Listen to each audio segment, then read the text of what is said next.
With Mr. Welsh. Welcome, Congressman West. Good to see you. Thank you very much, Tyler and Sue. How are you all? Why do you believe what Mr. Welsh says and not what the Secretary of Labor says? Well, it's not about believing what Mr. Welsh says. It's about studying the numbers and understanding that I continue to see these inconsistencies. We continue to see revisions of numbers upwards and downwards. And when I look at these numbers to the workforce participation rate, which still remains at a 30-year low, when I look at these numbers of the 7.8% and you compare it to the U6 computation, which takes into account the unemployed, underemployed, and discouraged workers, that U6 computation number did not move. It stayed at 14.7%. But you are alleging not that the data are inconsistent. You are alleging specifically that the president is engaging in a cover-up of the data. You are saying that the administration is actively manipulating that data, correct? Well, absolutely. Look at what happened with our GDP numbers. Fourth-quarter GDP numbers last year were 3%. Then do you have any basis on which you say that? Do you have any basis on which you say that? Any source, anyone has come to you and said this is the case? I mean, do you realize how difficult it is? Would it be for someone in theory to pull off that kind of conspiracy, given the number of people in the Labor Department, given the number of surveyors who are out there, one of whom would probably say, hey, wait a minute, that's not the right number? Well, if you would stop yelling in my ear and allow me to answer your questions, maybe we could get to the bottom of this.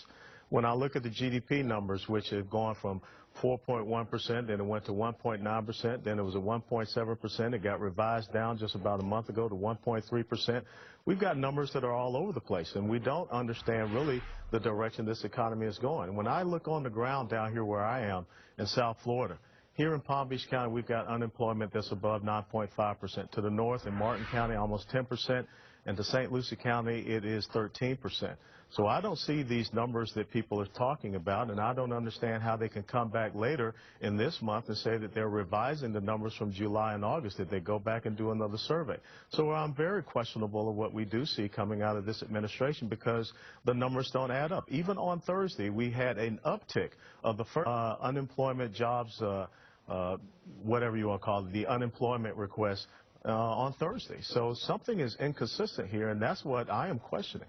This seems to me, frankly, Congressman, and I don't mean to be disrespectful, but this seems as curious in its way, these allegations, as the allegations of Senator Reid a couple of months ago, who said, based on sources he was not willing to name, that he had information indicating that Governor Romney paid no taxes. If this were to be true, sir, Congressman, let me finish my thought. If this were to be true, sir, would you urge that the president be impeached?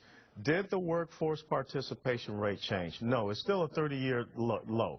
Did the U6 computation 14.7% change? No. So how is it that we had a drop of 0.3 of a percentage point on the unemployment rate if these other statistics, which are related to that, do not change? And don't challenge my intelligence, because I tell you, it wasn't too long ago that we were being told that a video was the imminence for this spontaneous attack that ended up killing an ambassador. So there are a lot of questions that come out of this administration. And I'm not talking about impeachment. I just want someone to come clean with the process and the methodology, because there's a lot of inconsistencies. All right, Congressman, thank you very much. We appreciate you being with us today. You have a great day. You too. Absolutely. Meantime, gentlemen, a number of media organizations have been reporting about how the White